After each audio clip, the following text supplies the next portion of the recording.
오늘 저는 본문 말씀을 가지고 심판받는 헤롯이라는 제목으로 말씀의 은혜를 나누고자 합니다. 하나님의 성품은 사랑의 하나님이십니다. 성경에 보면은 하나님은 사랑이시라. 하나님의 가장 큰 특징이 사랑입니다. 무한한 사랑, 영원한 사랑으로 하나님의 형상과 모양대로 지은 우리 인간들을 사랑하십니다. 그런데 성경에는 사랑의 하나님만이 기록되어 있지 않고 공의의 하나님도 기록되어 있습니다. 공의라는 것은 하나님의 의를 말합니다. 하나님은 사랑이시지만 공의롭고 정의롭기 때문에 선하시기 때문에 악에 대해서는 반드시 심판을 하십니다. 사랑으로 용서도 하시고 은혜도 주시고 구원도 하시지만 회개하지 않고 하나님을 대적하고 악을 행하고 사람들에게 고통을 주고 이러한 죄에 대해서는 하나님 반드시 심판을 하십니다. 그렇기 때문에 우리가 이것을 잘 분별해서 하나님은 우리를 용서하시고 우리를 사랑하시고 천국으로 구원하시는 하나님이시지만 죄에 대해서는 회개하지 않는 사람에 대해서는 심판하신다는 것을 잘 깨달아 알아야 되는 것입니다. 오늘도 제목이 심판받는 헤롯인데 이 헤롯은 이스라엘, 지금으로부터 2000년 전 이스라엘의 왕입니다. 헤롯 왕인데 이 사람이 악을 행하고 사람을 죽이고 죄악을 범하니까 하나님이 오래 참으시다가 이제 심판을 하시는 모습이 오늘 기록되어 있습니다. 그렇다고 착각해서 하나님 무조건 심판만 하고 무서운 분이다 그렇게 생각할 필요도 없습니다. 아까도 말씀드렸지만 하나님은 오래 참으시고 회개하는 죄인은 어떤 죄인도 용서해 주시고 구원하시고 은혜도 베풀어 주시는 사랑의 하나님. 사랑의 하나님, 공의의 하나님 우리가 잘 깨닫고 섬기면 그 하나님의 도우심과 은혜 가운데 살아가게 되는 것입니다. 이 세상을 보면 세상에는 선과 악이 있습니다. 우리가 날마다 느끼고 살아가지만 드라마나 영화도 보면 꼭 선한 사람이 있고 악한 사람이 있습니다. 우리가 선과 악을 체험하면서 살아갑니다. 하나님은 선하신 분인데 왜 그렇습니까? 하나님이 지으신 천사들 가운데 이 천사장들 세 종류의 분류가 있는데 성경에 보면은 가브리엘 소식을 전하는 천사장, 미가엘 하나님 나라를 보호하고 지키는 군대장관 미가엘, 그리고 하나님을 찬양하는 성가대장 루시엘. 이 세 분류의 천사장들이 있는데 이 루시엘이 하나님을 찬양하고 영화롭게 하니까 우리가 오늘도 찬양 많이 했지만 하나님은 찬송 가운데 거하시고 찬양을 기뻐하시는데 이 세 명의 천사 장들 가운데 하나님을 가장 찬양하고 영화롭게 하니까 루시엘을 하나님 너무나 사랑하시고 높여주셨어요. 하나님을 영화롭게 하고 하나님을 찬양하니까 하나님 그를 칭찬하고 높여주는데 그의 마음이 교만합니다. 야, 내가 천사장 가운데 내가 최고구나. 이제 나보다 높은 사람은 하나님밖에 없구나. 나 이제 하나님처럼 돼야겠다. 하나님처럼 되려다가 교만한 마음을 가지고 천상에서 쫓겨났어요. 타락한 천사가 악마가 되고 사탄이 된 거죠. 그래서 이 세상에 죄가 들었어요. 하나님은 선하신데 천사가 타락함으로써 악이 생겼어요. 하나님은 선을 가지고 이 악을 심판하십니다. 근데 하나님은 성품을 보시면 즉각 하나님은 역사 안 하십니다. 오래 참으십니다. 어느 정도 회개할 기회를 주십니다. 지금도 하나님이 이 땅을 완전히 심판하지 않는 것은 기회를 주고 계시는 거예요. 많은 사람들이 회개하기 위해 타락한 천사가 하나님께 버림받았는데 가만히 보니까 이제는 하나님이 자기 형상과 모양대로 사람, 에덴 동산을 만드시고 아담과 하와를 만드시고 그들을 사랑하십니다. 하나님 성품이 사랑입니다. 예전에 내가 하나님 찬양할 때 사랑받고 인정받고 칭찬받던 게 아담과 하와 사람에게 다 빼앗겨버렸어요. 시기와 질투가 나니까 이 영적인 존재 타락한 천사가 뱀의 모양에 들어가서 하와를 유혹합니다. 하나님이 동산에 있는 모든 실과를 먹지 말라고 그랬지? 의심을 줍니다. 하나님은 모든 거 다 먹으라고 했고 동산 중앙에 있는 선악과만 먹지 말라. 하나님 안에서 모든 것을 할 수 있는 자유의지를 주셨는데 한 가지만 금하셨어요. 한 가지만. 그런 선과 악은 내가 판단한다. 하나님이 선이시기 때문에 하나님이 선하다고 하는 것은 선하다. 악하다고 하는 것은 악하다. 이것만 따라주면 하나님의 자녀로 하나님의 백성으로 하나님의 복을 받고 하나님의 보호하신 가운데 살아가게 되는 것이죠. 근데 타락한 천사가 자기들이 교만해서 하나님처럼 데려다가 타락한 것을 가지고 인간 아담과 하와도 타락시켰어요. 이 영적인 존재는 육적인 몸에 들어갑니다. 뱀의 모양의 이 타락한 천사가 들어가서 하와를 유혹합니다. 하나님 나쁜 분이지? 동산에 아무것도 먹지 말라고 그랬지? 아니야, 하나님 다 먹으라고 그랬어. 근데 동산 중앙에 선악과는 먹지 말래. 저거 먹는 날은 정령 죽으리라. 그게 함정이야. 저거 먹으면 너희가 하나님처럼 돼. 하나님 봐, 얼마나 좋아. 자기 마음대로 다 하는 거. 하나님처럼 못되게 하려고 못 먹게 한 거야. 마음에 의심이 들었어. 그리고 그 전에는 하나님이 저거 먹으면 죽어. 하나님을 절대적으로 신뢰했기 때문에 선악과 쳐다도 안 봤는데, 그 이후로 선악과를 쳐다보니까 모함직도 하고 먹음직도 하고 지혜롭게 할 만큼 탐스럽기도 한잖아. 야, 뱀의 말이 맞네. 저거 보니까 진짜 지혜를 얻을 것 같고 하나님처럼 될 것 같네. 여자 하와가 먼저 선악과를 따서 먹고 남편도 줬어. 하나님께 불순종하고 하나님처럼 되려다가 아담과 하와도 타락하고 에덴 동산, 기쁨의 동산, 낙원에서 쫓겨났어. 그래서 인류가 이렇게 고통스러운 거예요. 하나님은 좋으신 분이고 선한 에덴 동산, 낙원, 기쁨의 동산을 창조하셨는데 우리가 마귀의 꼬임을 받고 타락한 천사의 유혹을 받아서 죄 짓고 타락함으로써 이 땅에 죄가 들어오고 하나님 선악과 먹는 날에 정령 죽으리라. 우리의 육신을 흙으로 만들었고 이 안에 하나님의 형상과 모양이 영과 혼이 있는데 흙으로 왔으니 흙으로 돌아가라. 육신의 죽음이 오고 우리의 영혼을 하나님 앞에 서서 죄 가운데 심판당하는 인생이 되었다는 거죠. 얼마나 비극적입니까? 그래서 모든 사람은 죄 가운데 태어나서 죄 가운데 살다가 내가 하나님 돼서 내가 선과 악을 판단합니다. 내 마음대로 살다가 마지막에 하나님 앞에 서면 심판받습니다. 근데 하나님 우리를 불쌍히 여기셔서 우리의 죄를 용서해 주시기 위해 하나님의 아들 독생자 예수님을 2000년 전에 이 땅에 보내주셨습니다. 죄가 없는 예수님이 온 인류에 아담과 하와 첫 조상이 죄를 져서 그 자손들은 유전이 됩니다. 원죄를 갖고 태어나 어머니부터. 우리가 부모님의 성격과 외모를 담는 것처럼 이 죄성도 갖고 태어납니다. 어린아이들 죄 안 가르쳐줘도 미워하고 질투하고 욕하고 다 합니다. 죄성이 있기 때문에. 이 원죄를 가지고 그 다음 스스로 자범죄, 스스로 죄를 짓고 일평생 살아가는 게 우리의 모습입니다. 죄 가운데, 그래서 질병 가운데, 가난 가운데, 저주 가운데, 심판 가운데 살아가는 인생인데 하나님 우리를 살아가셔서 예수님 보내주시고 온 인류의 죄를 다 짊어지시고 죄의 대가는 사망입니다. 죽어야 죄를 갚을 수 있어요. 그러니까 죄 없으신 예수님 우리를 대신해서 십자가에서 죽으시고 3일 만에 부활하시고 하나님 보좌 우편에 앉아 계시고 이제는 예수님 믿기만 하면 예수님이 우리의 죄 때문에 대신 죽어주셨기 때문에 믿기만 하면 구원받고 천국 백성 되게 주시는 거예요. 수행을 통해서 선행을 통해서 노력을 통해서 구원받는 게 아닙니다. 타종교는 다 내가 노력해야 됩니다. 선행도 하고 구제도 하고 고행도 하고 어떤 신이 원하는 경지에 이뤄야 되는데 우리는 안 그렇습니다. 하나님의 아들이 이 땅에 오셔서 십자가에서 다 이뤄주시고 믿기만 하면 됩니다.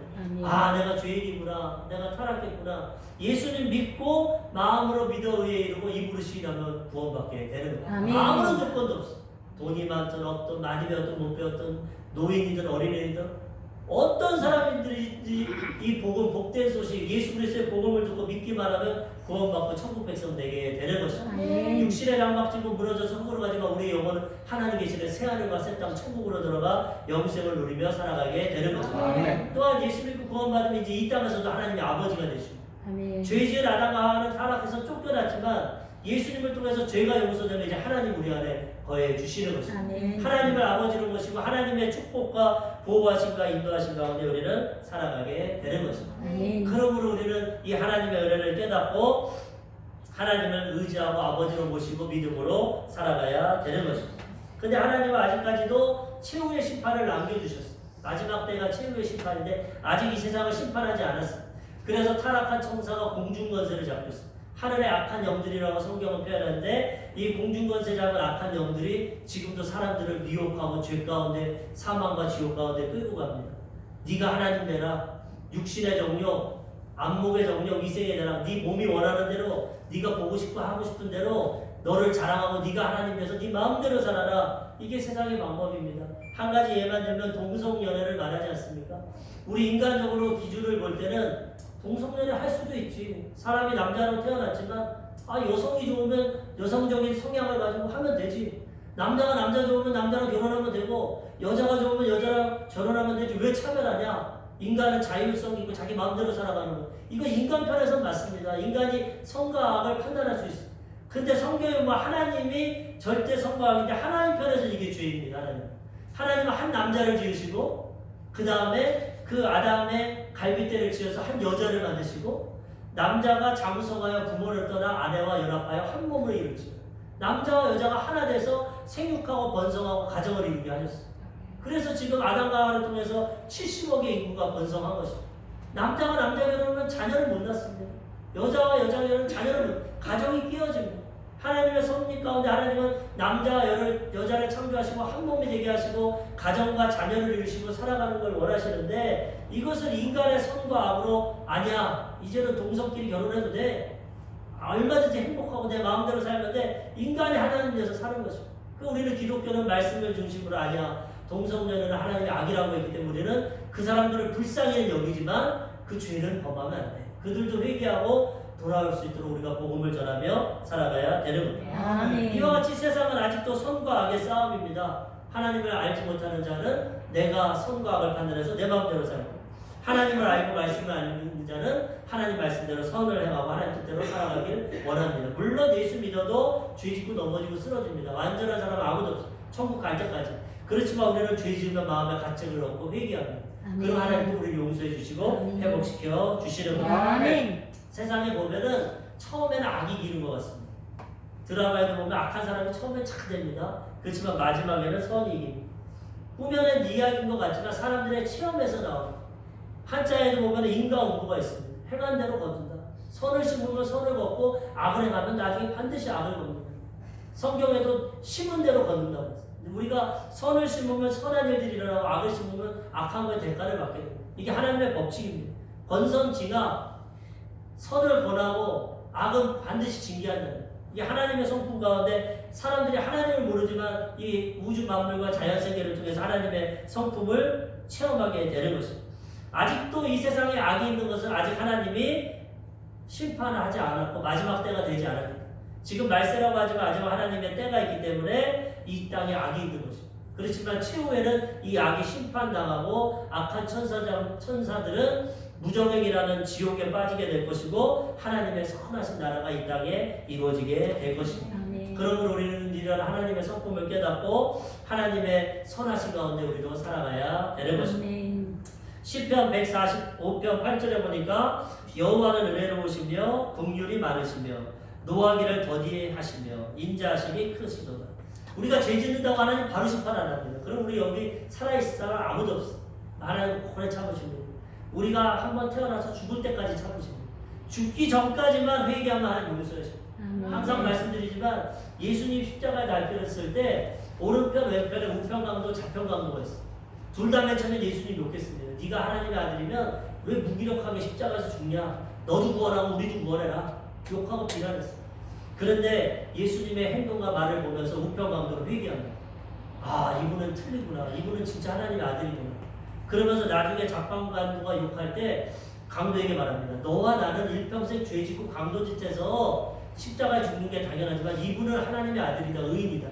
더 이상 욕하지 마라. 그러면서 선생님이 하늘나라 낙원에 임하실 때 저 좀 기억해 주십시오. 일평생 죄 짓고 인간의 법률에도 맞지 않아서 죄의 정죄함을 받고 십자가에 달린 이 죄인 강도, 교회도 한 번도 안 가고 기도도 한 번도 안 하고 선행도 안 하고 일평생 죄만 짓다가 죽어가는 이 강소도 예수님을 하나님의 아들로 인정하고 저를 기억해 주세요. 예수님이 즉시로 말합니다. 오늘날 네가 나와 낙원에 있습니다.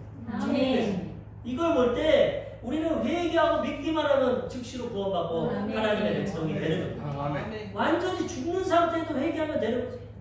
일평생 죄 짓다가 병원에서 숨이 끊어지는데도 복음을 듣고 하나님 당신 사랑하십니다. 예수님 믿으면 구원받습니다.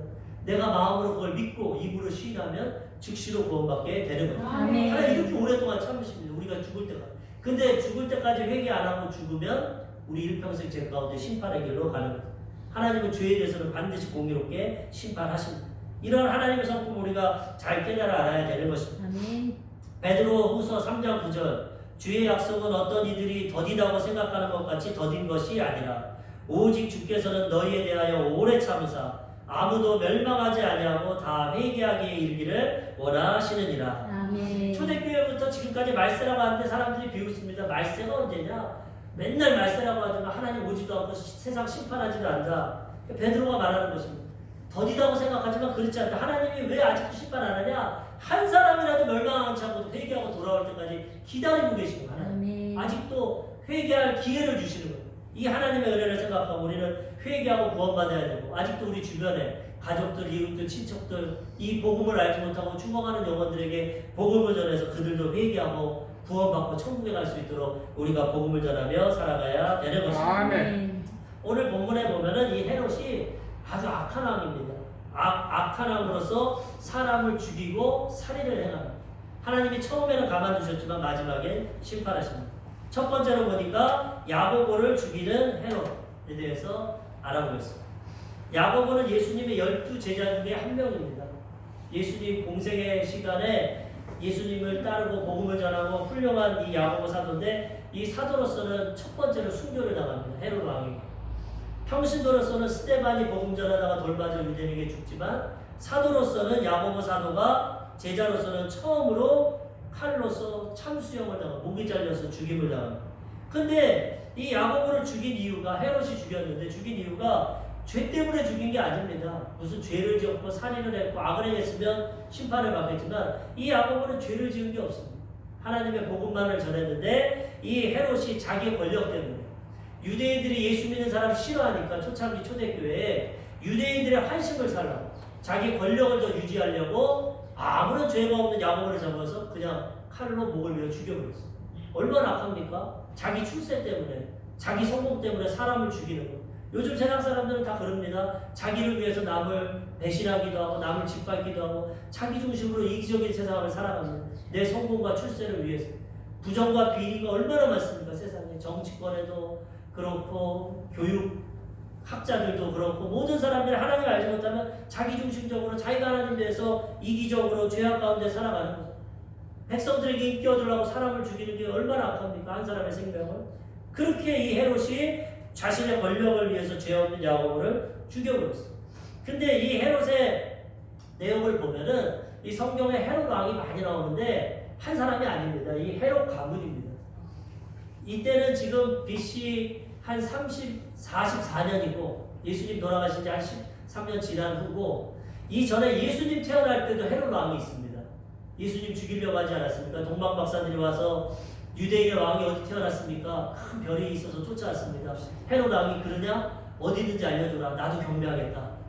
헤롯이 자기가 왕인데 유대인의 왕이 태어났다 그러니까 그를 죽이려고 동방 박사들을 속이는 것이죠. 근데 그 사람이 헤롯 대왕입니다. 1세 대왕.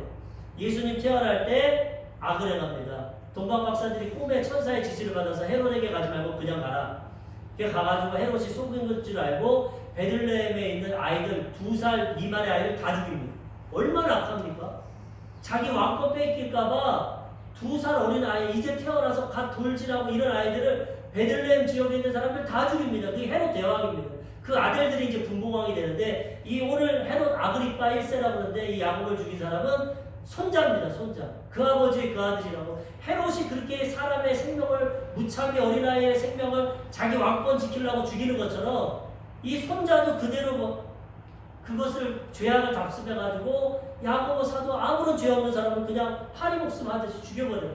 그리고 또 유대인들이 좋아하니까 어떡합니까? 베드로까지 잡았어요. 예수님의 수제자 베드로까지도 이제 죽이려고. 이거 유대인들이 예수님 제자들 죽이니까 아주 좋아하는구나. 나를 신임하는구나. 내가 이제 제자들 다 죽여야겠다. 베드로까지 잡아서 옥에 가둬버렸어. 죽이려고. 이렇게 악을 해갑니다. 마태복음 2장 16절에 보면은 그 헤롯 대왕의 악이 나옵니다. 이에 헤롯이 박사들에게 속은 줄 알고 심히 노하여 사람을 보내어 베들레헴과 그 모든 지경 안에 있는 사내 아이를 박사들에게 자세히 알아본 그때를 기준하여 2살부터 그 아래로 다 죽이니. 이스라엘 왕이 태어날까봐 자기보다 능력 있는 자가 태어날까봐 베들레헴 지역의 2살 아이 밑에 아이를 다 죽입니다. 얼마나 악합니까?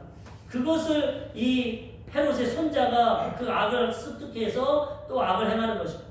오늘 본문 말씀 사도행전 12장 1절과 2절 그때 헤롯 왕이 손을 들어 교회 중에서 몇 사람을 해하려 하여 요한의 형제 야고보를 칼로 죽이니.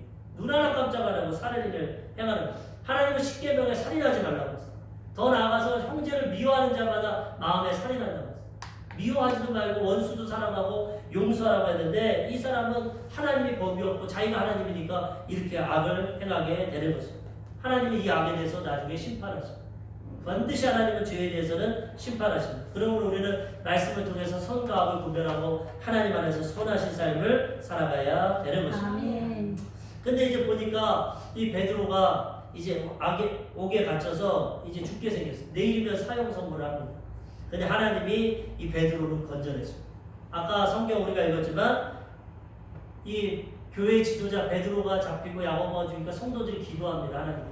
자기 힘으로서는 헤롯 왕을 대항할 수가 없어. 로마의 힘을 갖고 있는 헤롯 왕을 대항할 수 없으니 기도하는 거죠. 우리가 할 수 있는 일은 우리가 하지만 우리가 못하는 일을 기도하면 하나님이 도와주시는 거죠. 믿음으로 기도할 때 하나님의 도우심과 능력이 임하게 되는 거죠. 베드로를 감옥에서 풀어나게 해달라고 온 교회 성도들이 모여서 기도합니다. 하나님이 나중에 그 기도를 들으셔서 베드로는 죽지 않고 풀려납니다. 근데 여기서 우리가 또 알 수 있는 것은 야고보도 베드로도 똑같은 예수님의 제자인데 야고보는 목이 메어서 죽게 되고 베드로는 풀려납니다. 그럼 하나님은 공평하지 않습니다. 누구는 목 잘려서 죽게 하고 순교하게 하고 누구는 감옥에서 천사를 보내서 끄집어내고 왜 그렇게 하냐? 다 하나님의 뜻과 섭리대로 하는 것입니다. 우리 인생 보십시오. 다 각자 틀립니다. 생긴 것도 틀리고 재능도 틀리고 가문, 배경 다 틀립니다. 그 가운데서 하나님은 공평하게 행하십니다. 우리에게 주신 것 안에서 하나님은 우리에게 행복을 주시고 복을 주시고 누리게 하십니다. 모든 사람이 똑같이 태어나지 않습니다. 똑같이 로봇같이 만들어진 각자의 인생이 있습니다. 각자의 인생대로 살면 그것이 행복하고 복되게 되는 것입니다. 남과 비교할 필요 없어요. 야고보가 순교했다고 왜 베드로를 살려주고 나는 죽입니까? 할 필요가 없어요. 우리 편에서 볼 때 순교한 게 안타깝고 괴롭지만은 하나님 편에 보면 순교한 게 더 좋습니다. 이 죄악 세상, 초대교회 심판이 있고 고통이 있는 세상, 오래 살면 뭐합니까? 빨리 죽어서 천국 가는 게 좋지. 하나님 죄도 없고 죽음도 없고 아픔도 없고 눈물도 없고 영원한 기쁨 천국에 있는 게 좋지 뭐가 이 땅에 있는 게 좋겠습니까? 하나님 편에 우리는 그걸 몰라서 어떤 목사님이 설교하면서 그렇게 얘기하시더라고요. 군에서 볼 때 남자 청년들이 군인들이 가장 원하는 게 뭡니까? 제대하는 거예요. 제대. 아무리 군생활이 요즘에 좋아졌다 어쩌다 해도 군생활에 자유가 없고 거기에 매여있기 때문에 제대하는 게 소원입니다. 남자들 다 있고. 그런데 제대하는 게 좋습니까? 군에서 더 군생활하는 게 좋습니다. 그렇게 얘기하면서 이 야고보는 제대했다는 거예요. 이 세상 광야 같은 세상, 죄악 세상 아무리 하나님이 도와주셔도 죄악이 있고 질병이 있고 가난이 있고 고통이 있고 어려움이 있는데 야고보는 이제 제대했다는 거예요. 순교하면서 하늘 날아가 버렸습니다. 베드로는 여기서 더 살아야 돼. 제대를 못해요. 그러니까 베드로가 더 불쌍한 겁니다. 하나님 편에서는. 아직도 사역을 해야 되니까. 우리 편에서는 먼저 죽은 야고보가 안타까워. 하나님은 이렇게 하나님의 편에서 하나님의 뜻대로 행하신다. 그러니까 우리는 하나님의 부르심에 따라서 순교를 하든 베드로처럼 더 살고 복음을 전하든 하나님의 부르심대로 하나님 뜻대로 살아가면 되는 것입니다. 원망하고 불평하고 비교할 필요 없어요. 나에게 주신 인생의 살면 가장 행복하고 복되게 되는 것입니다. 마태복음 10장 29절 참새 2마리가 한 아사리온에 팔리지 않느냐 그러나 너희 아버지께서 허락하지 아니하시면 그 하나도 땅에 떨어지지 아니하리라. 참새 2마리가 팔리는 것도 하나님 뜻 가운데 행하십니다. 우리 인생 너희는 머리카락도 샌다고. 우리 인생 하나님이 다 주관하고 계시는 거예요. 우리가 불순종하고 내 멋대로 사니까 고통과 괴로움이 오는 거지 하나님 뜻 가운데 순종하고 살면 하나님이 가장 좋은 길로 인도해 주시는 거예요. 우리는 하나님 뜻 가운데 의해서 우리에게 주신 인생을 순종하며 살아가야 되는 것입니다. 잠언서 16장 9절 사람이 마음으로 자기 길을 계획할지라도 그의 걸음을 인도하시는 이는 여호와시니라. 잠언서 20장 24절 사람의 걸음은 여호와로 말미암나니 사람이 어찌 자기 길을 알 수 있으랴. 우리 인생을 하나님이 다 계획하시고 뜻하신다는 거예요. 지금 2000년대 1900년도에 한국 땅에 태어나고 싶어서 태어나신 분 계십니까? 여기에 태어나고 어느 부모님 만나고 아무것도 우리가 원하는 대로 된 거 없어요. 하나님 뜻 가운데 이 1900년도에 여기에 태어나게 하시고 한국 땅에 우리 부모님 우리 가족들 만나요. 하나님 절대 주권 가운데 우리를 태어나게 하시고 우리의 인생을 인도하십니다. 그러므로 내가 하나님 돼서 내 인생을 마음대로 사는 게 아니라 하나님을 아버지로 모시고 하나님의 뜻을 잘 분별해서 나를 향하신 하나님의 뜻과 계획을 분별하고 순종하고 살아가면 가장 행복하고 복된 인생을 살아가게 되는 것입니다. 야고보처럼 순교를 시키면 순교하면 되고 베드로처럼 더 복음 전하게 하면 복음 전하면 되는 것입니다. 내가 내 인생을 결정할 거 없어. 하나님이 다 결정하고 계시기 때문에 그 결정을 깨닫고 찾아내서 하나님 뜻대로 살아가면 하나님의 은혜와 복을 누리며 살아가게 되는 것입니다. 아멘. 남과 비교할 필요 없어. 하나님 주신 인생대로 살아가면 되는 것입니다. 사실 야고보는 자기 할 일 다 했습니다. 우리가 이 땅에 살아있는 것은 아직도 할 일이 있기 때문에 살아있어요. 하나님 우리가 할 일 다 하면 하나님 데려가십니다. 아멘. 예수님도 인류를 구원하기 위해서 십자가에서 죄를 위해 죽으시고 33살인데도 하나님 데려가셨어요. 부활 승천하셨어요. 우리가 할 일 다 끝나면 여기 있을 필요가 없습니다. 천국 가야지 빨리. 아까도 얘기했지만 빨리 상급받고 멸류관 받아야지. 뭐 이 죄악 세상 고통의 세상에서 살아가고 빨리 천국에 가야지. 그러면 우리가 살아있는 것은 아직도 하나님의 뜻이 남아 있다는 것이죠. 하나님을 위해 할 일이 있다는 것이죠. 직업을 통해서 사업을 통해서 내 삶을 통해서 하나님의 일을 하고 이웃을 사랑하고 하나님께 우리들 영광 돌리며 살아가야 되는 것입니다. 야고보는 예수님 십자가에서 죽으신 다음에 스페인까지 갔습니다. 우리가 산티아고 순례의 길 요즘에 알지 않습니까? 스페인 하숙이라고도 뭐 TV에도 나오지만 그게 성 야고보의 길입니다. 야고보는 예수님 십자가 사역 이후 그 당시 이 예루살렘으로부터 해서 유럽이 땅끝 서바라라고 하는데 스페인이 땅끝입니다. 예수님이 땅끝까지 복음 전해라 했는데 그 말씀에 순종해서 야고보는 혼자 그 먼 길 예루살렘에서 출발해서 스페인까지 가서 복음 전하다 왔어요. 그래서 나중에 이 야고보가 순교했는데 그 유해를 스페인에다 갖다 놔요. 지금도 스페인에 가면은 산티아고 데 콤포스텔라 이 성당이라는 성당에 야고보의 유해가 있어요. 할 일 다 한 것입니다. 짧게 사는 것 같지만 땅끝까지 가서 복음 다 전하고 영혼 구원하고 자기 사명 다하니까 하나님이 너 이제 빨리 내 천국에 와라 하고 순교한 겁니다. 목숨을 드리는 순교를 통해서 하나님께서 가장 귀한 걸 하나님께 생명을 드리게 하고 하나님의 복을 야고보에게 허락해 주신 것입니다. 그러므로 우리는 세상의 불공평한 것 같은 거 인간적인 관점으로 바라보지 말고 하나님의 관점으로 바라보고 하나님의 뜻 가운데 감사하며 살아가면 가장 좋은 인생길을 살아가게 되는 것입니다. 아멘. 두 번째로 베드로를 위한 기도에 대해서 구하겠습니다.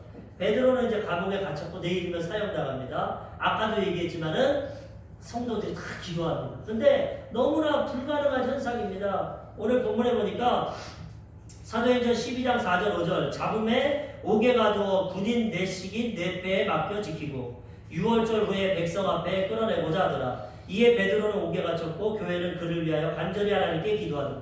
이 헤롯이 얼마나 베드로를 죽이려고 하냐면 뇌패에 네 군인씩 16명의 군인이 베드로를 지킵니다. 자는데 쇠사슬로 묶고 양쪽에서 2명 군인이 같이 잡니다. 16명이 한 명을 지키고 있어요. 인간적으로 볼 때는 도저히 빠져나올 수가 불가능해요. 그럼에도 불구하고 이 하나님의 백성들을 기도하는 것, 하나님 할 수 있어요. 하나님 베드로까지 죽으면 안 됩니다. 하나님 베드로 살려주십시오. 간절히 기도합니다. 그러니까 하나님이 천사를 보내서 거기서 건져내 주십니다. 인생의 불가능은 하나님 앞에는 불가능이 없어요. 인생은 불가능하지만 하나님은 전능하십니다. 하나님께 기도하면 하나님의 기적과 도우심이 임하게 되는 것입니다. 야고보서 5장 13절 너희 중에 고난당하는 자가 있느냐? 그는 기도할 것이며 즐거워하는 자가 있느냐? 그는 찬송할지니라. 고난이 있을 때 기도하면 하나님이 도와주시는 것입니다. 내가 해결할 수 없는 문제가 있을 때 기도하면 하나님 도와주시는 것입니다. 이 하나님의 성도들이 베드로로 해서 기도하니까 하나님이 천사를 보내서 그 16명의 군인들 다 잠들게 하고 저절로 이 메인 줄이 사슬이 풀리게 하고 철문이 열리게 하고 하나님이 베드로를 탈출시켜 주시는 것입니다. 하나님은 초자연적으로 역사하십니다. 우리가 기도할 때 하나님의 이러한 능력을 체험하게 되는 것입니다. 근데 또 이 내용을 가만히 보면은 이 성도들이 모여서 기도했지만은 참 연약한 기도입니다. 연약한 기도. 왜냐하면 이 베드로가 이제 천사를 통해서 탈옥을 했습니다.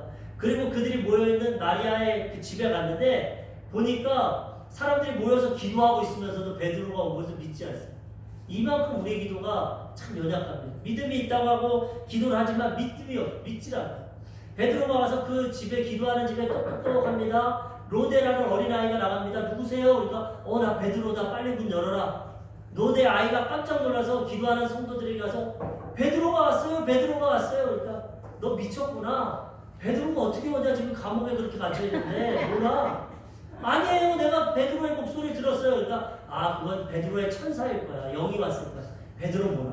기도하고 있는데도 믿지 못한다는. 우리의 기도가 이렇게 연약하다는 것입니다. 나름대로 기도한다고 하지만 믿지 않고 의심하기도 하고 기도하면서도 이게 될까? 그런데도 참 하나님께 감사하는 것은 이런 연약한 기도도 하나님은 들어주시잖아요. 아멘. 그래서 우리는 기도를 해야 돼요. 아멘. 연약하든 부족하든 기도하면 하나님이 응답해 주신다는 거예요. 아멘. 기도를 통해서 이런 불가능을 가능케 하시는 하나님을 우리는 체험하며 살아가야 되는 거죠. 아멘. 한 농촌에서 성도들이 비가 오니까 교회에 모여서 기도합니다. 하나님 비 좀 내려주세요. 비가 와야 농사 짓는데 비가 안 오니까 이렇게 힘듭니다. 계속 매일 모여서 기도하는데 갑자기 막 하늘에서 천둥벼락이 치고 비가 막 옵니다. 그래가지고 예배 끝나고 나왔는데 너무나 기뻤습니다. 근데 이제 집으로 돌아가려는데 우산이 있는 사람은 어린아이 하나밖에 없어요. 어린아이 믿음이 참 좋은 겁니다. 순서. 사람은 계산해서 에휴 기도한다고 비 오겠어? 우산 준비한 사람 하나도 없어. 기도를 했지. 아까 이 베드로를 위해서 기도한 성도들처럼 어린아이는 순수한 마음으로 오늘 기도하면 하나님 비를 주실 거야. 우산을 갖고. 하나님은 그런 기도에도 응답해서 비는 주시지만 우리가 이렇게 믿음 없이 말고 믿음 있이 기도하면 더 큰 하나님의 응답을 체험하게 된다는 거죠. 아멘. 요번 그 오림교회 다니엘 기도를 보니까 정유환 집사님이라고 탈북민입니다. 바이올리니스트인데 엄청나게 바이올린을 잘 킵니다.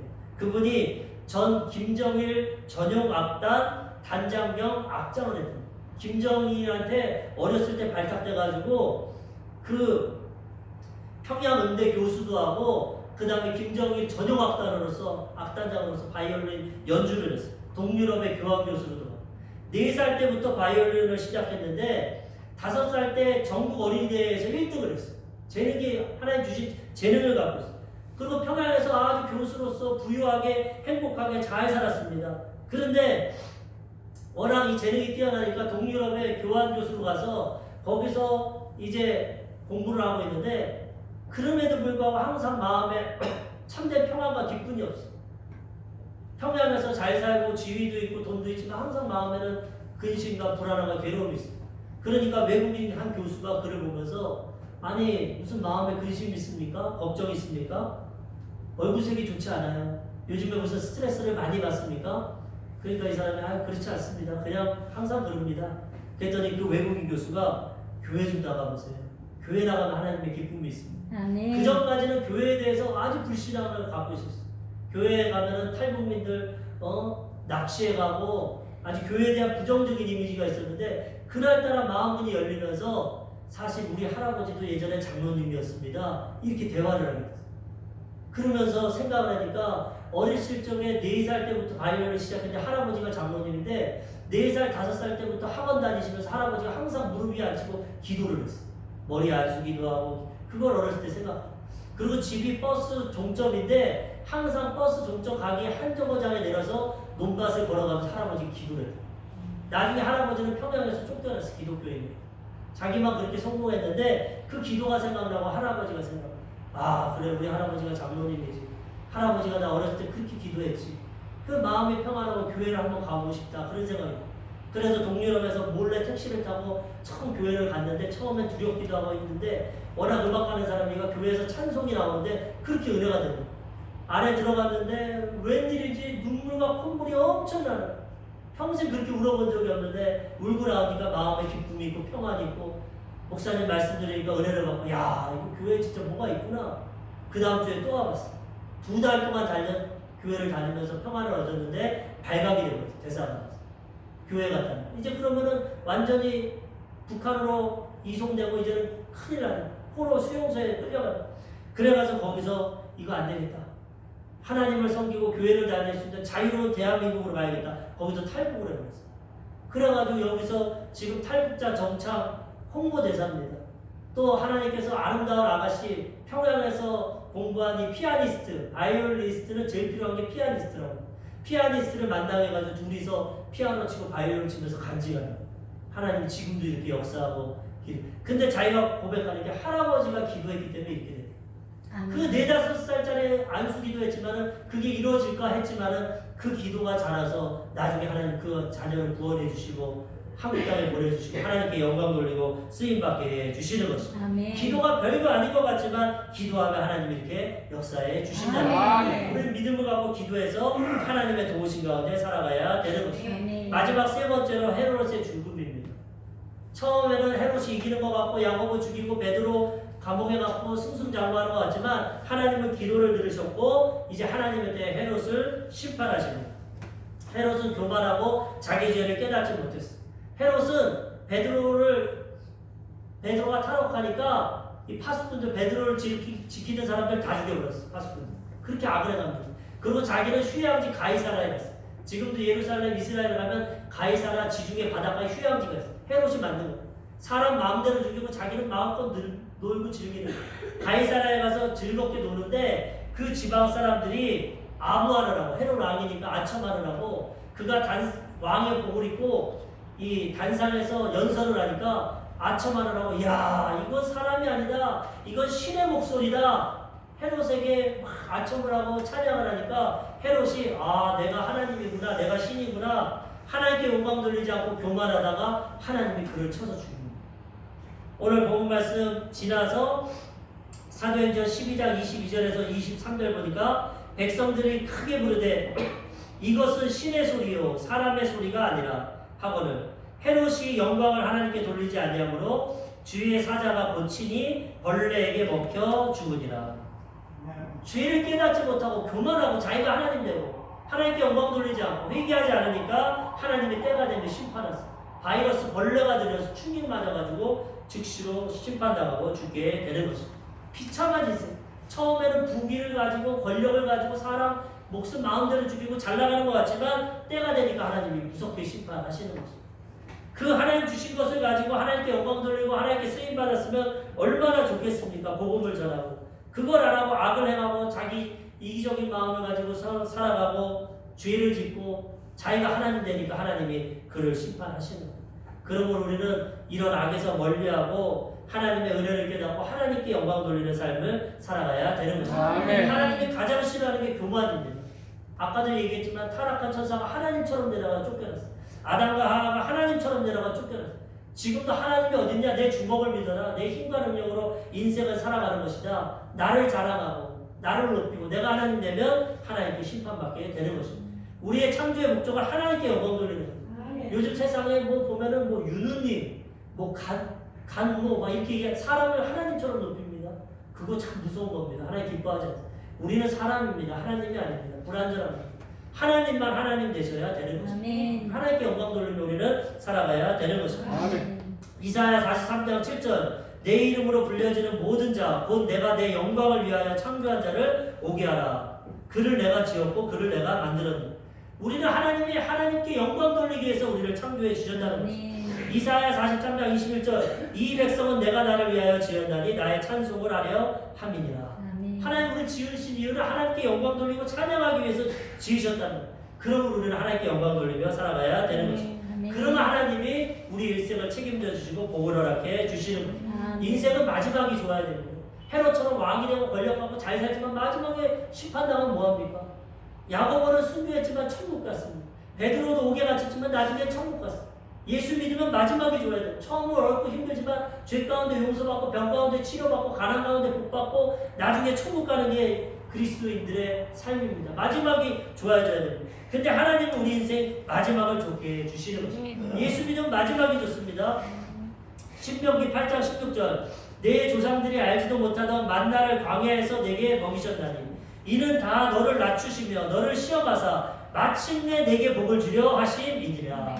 처음에 예수 믿을 때 고난과 역경도 있지만 하나님 끝까지 믿고 순종하면 마침내 하나님은 복을 허락해 주시는 거예요. 마침내 영원한 생명과 천국을 허락해 주시는 거예요. 로마서 8장 28절 우리가 알거니와 하나님을 사랑하는 자 곧 그 뜻대로 부르심을 입은 자들에게는 모든 것이 합력하여 선을 이루느니라. 하나님께 사랑받고 택함받은 자녀들은 예수 믿는 과정에는 어렵고 힘든 게 있지만 교회 개척해서 어렵고 힘든 게 있지만 마침내 합력해서 선을 이루어 주시는 것입니다. 마지막은 가장 좋은 길로 인도해 주시는 것입니다. 이 믿음 가지고 우리를 살아가며 하나님의 은혜와 복을 누리며 살아가게 되는 것입니다.